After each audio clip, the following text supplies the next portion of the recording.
안녕하세요. 오늘 금요일 마지막 시간입니다. 오늘 저희가 읽을 제목은 마지막 때 살아가기, 그리스도인 생활 방식과 마지막 날 사건들, 엘렌 G 화이트 여사가 쓰신 글입니다.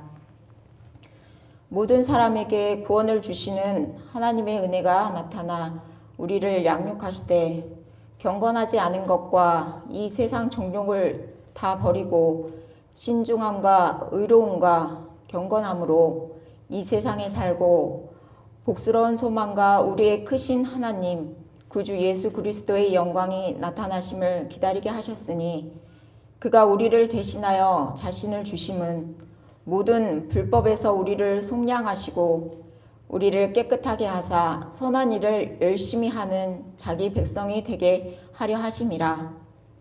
이 성경 구절은 복음을 믿는다는 수많은 사람이 입으로 떠드는 것과 매우 다른 교훈을 가르친다. 우리가 이 세상에서 신중하고 의롭고 경건하게 살아야 한다고 크신 하나님이신 우리 구주 예수 그리스도의 영광스러운 나타나심을 기다리라고 권면하는 것이다. 나는 하늘 구름 가운데 나타나실 그리스도의 인격적인 오심을 기다리는 것이 우리의 의무라고 가르쳤기에 어떤 이들은 내 사역을 반대해왔다. 그들은 그리스도의 재림에 관한 화입 부인의 이야기를 들으면서 당신들은 여호와의 날이 가깝다고 생각하겠지만 화입 부인은 그 똑같은 이야기를 40년 동안 계속해왔고 주님은 아직 오시지 않았소 라고 말한다.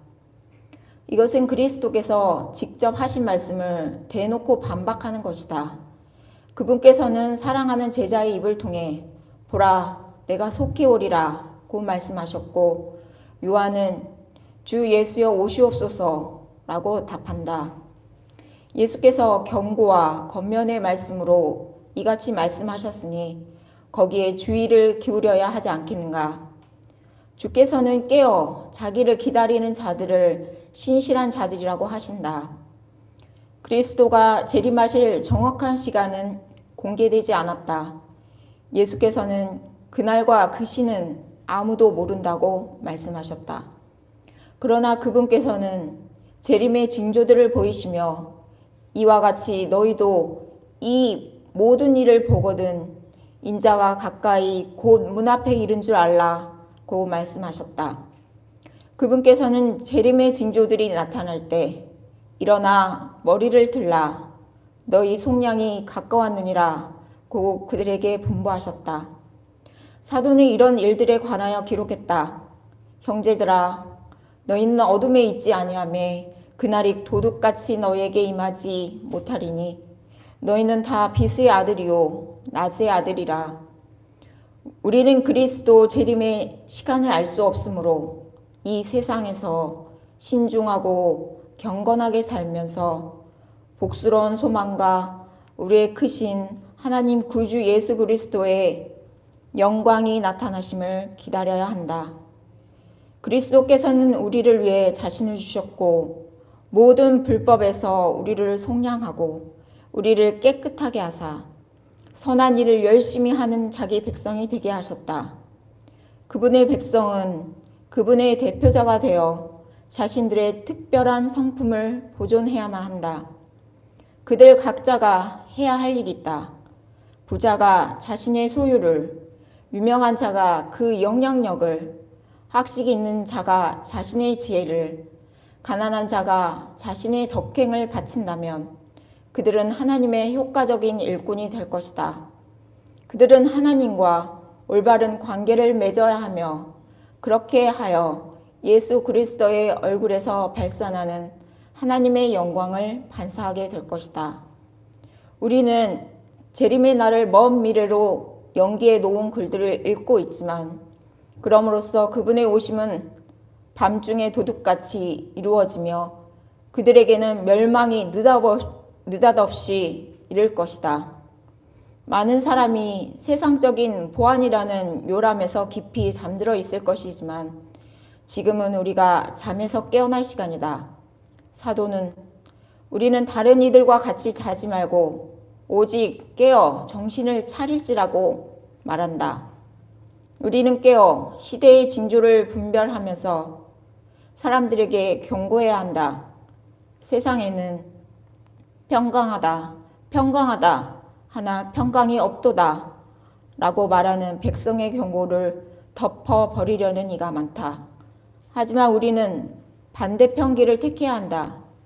분발하려는 사람들에게 자신을 스스로 괴롭히지 말라. 하나님을 믿지 말라. 자신의 영화를 추구하고 즐기며 살라. 주께서 오시려면 아직 멀었다고 말하는 이가 많다. 그러나 그리스도께서는 보라 내가 속히 오리라 하시며 정반대로 말씀하지 않으셨는가?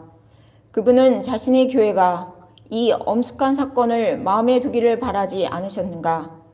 우리가 마지막 때의 비아냥거리는 사람들처럼 주께서 강림하신다는 약속이 어디 있느냐? 조상들이 잔 후로부터 만물이 처음 창조될 때와 같이 그냥 있다 라고 말해야 하겠는가? 나는 이런 불화같이 되고 싶지 않다. 그리스도의 재림이 심히 가깝다는 메시지로 나는 사람들을 깨우고자 한다. 큰 책임. 현대 진리를 알고 있는 사람은 세상에 대해 큰 책임이 있다.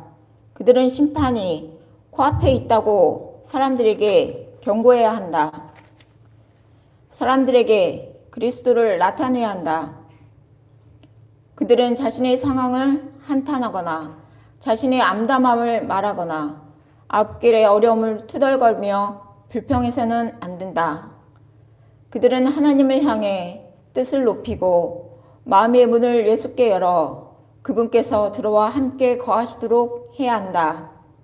그리스도께서 우리 마음에 거하셔서 우리의 영혼 성전이 모든 오염에서 깨끗해져야 한다. 우리 구주의 속히 오심은 우리에게 생생한 현실이 되어야 한다. 지금은 다음과 같은 질문을 반드시 해봐야 한다. 내 영혼은 어떠한가? 나는 그리스도의 말씀을 되새기고 있는가? 자녀들에게 영혼을 구원해야 한다고 화평과 거룩함이 삶의 일부가 되어야 한다고 가르치고 있는가? 아이들이 그리스도의 손을 붙잡고 그분의 인도를 따르도록 가르치고 있는가? 우리가 해야 할 가장 중요한 일이 있다. 우리는 물을 담지 못하는 빈 웅덩이에서 물을 찾으며 낭비할 시간이 없다. 생명수를 찾아 지체 없이 그리스도께 나와야 한다. 우리는 부지런히 성경을 연구해야 된다. 성경 연구는 우리에게 가장 중요하다. 성경은 사람에게 구원에 이르는 지혜를 선사한다. 그러나 시간을 들여 하나님의 말씀을 연구하는 사람이 거의 없다. 수많은 남녀가 멸망해 가는 이 세상 것들에 빠져들고 있다. 그들은 허망한 기초 위에 희망을 세우며 모래 위에 자기 이름을 쓰고 있다. 심지어 그리스도를 따른다는 이들도 그분의 겉면에 귀를 기울이지 않는다. 하나님께서는 우리가 누릴 수 있는 풍성한 복을 주시며 우리가 열매를 맺으면서 그분께 영광 돌리기를 기대하시지만 그분의 일에 태만한 사람이 많다. 그들은 그분의 뜻에 전적으로 굴복하지 않는다. 하나님과 하늘의 일을 생각하면 침울하고 의기소침해진다고, 또 종교적인 문제에 정신이 빠지면 건강에 해롭다고 생각하는 사람이 많다. 젊은 시절에 하나님께서 내 마음에 성경을 펼쳐 진리의 말씀들을 밝혀주셨을 때 나는 사람들에게 가서 이 구원의 귀한 소식을 선포했다. 그때 오빠는 나에게 이런 편지를 써보냈다. 집안에 먹칠을 하지 말기 바란다. 설교자가 되어 돌아다니지만 않는다면 무엇이든 다 해주겠다. 집안에 먹칠을 한다니 나는 답장을 보냈다. 그리스도와 그분의 십자가를 전하는 것이 어떻게 집안에 먹칠을 하는 일인가요? 오빠가 갖고 있는 모든 금을 나에게 준다 해도 나는 하나님 전하는 일을 멈추지 않을 거예요. 나는 상 주심을 바라보고 있어요. 침묵하지 않을 거예요. 하나님께서 나에게 빚을 주셨다는 것은 내가 힘닿는 대로 사람들에게 그것을 전해야 한다는 뜻이기 때문이에요. 제사장과 간원들이 제자들에게 와서 더 이상 그리스도 이름을 전하지 말라고 명령하지 않았는가? 그들은 신실한 사람들을 옥에 가두었지만 주의 천사가 그들을 풀어주어 사람들에게 생명의 말씀을 전하게 했다. 이것이 우리의 일이다. 예수 안에 있는 진리. 우리는 예수 안에 있는 진리를 소개해야 한다. 그리스도께서는 죄인들을 구원하러 이 세상에 오셨다. 그분은 30년 동안 우리의 모본으로 사셨다. 그분은 모욕, 불의, 비난, 거절, 그리고 죽음을 견디셨다. 이제 그분은 살아계신다. 그분은 살아계신 구제수시다. 그분은 우리를 중보하시려고 하늘로 올라가셨다. 십자가에 못 박히시 직전에 그분은 자신이 아버지와 하나이듯 제자들이 자신과 하나 되기를 기도하셨다. 참으로 죄 많고 타락한 인간이 그리스도와 그렇게 고귀한 관계를 맺을 수 있을까? 그리스도와 그렇게 하나가 되면 우리의 영혼에 빛과 화평과 위로가 이를 것이다. 그분은 승천하시면서 제자들에게 이렇게 말씀하셨다. 내가 떠나가는 것이 너희에게 유익이라. 내가 떠나가지 아니하면 보혜사가 너희에게로 오시지 아니할 것이요 가면 내가 그를 너희에게로 보내리라. 시련을 겪을 때 누가 위로자를 찾지 않겠는가? 그리스도의 사랑에 대해 말하고 그분의 능력에 대해 말하라. 그러면 이 땅에서 먼저 하늘을 경험하게 될 것이다. 하나님의 빛에 응답하라. 그러면 여러분은 물된 동산 같고 치유가 급속할 것이며 흑암 중에 빛이 떠오르고 주님의 영광을 상급으로 얻을 것이다. 아멘.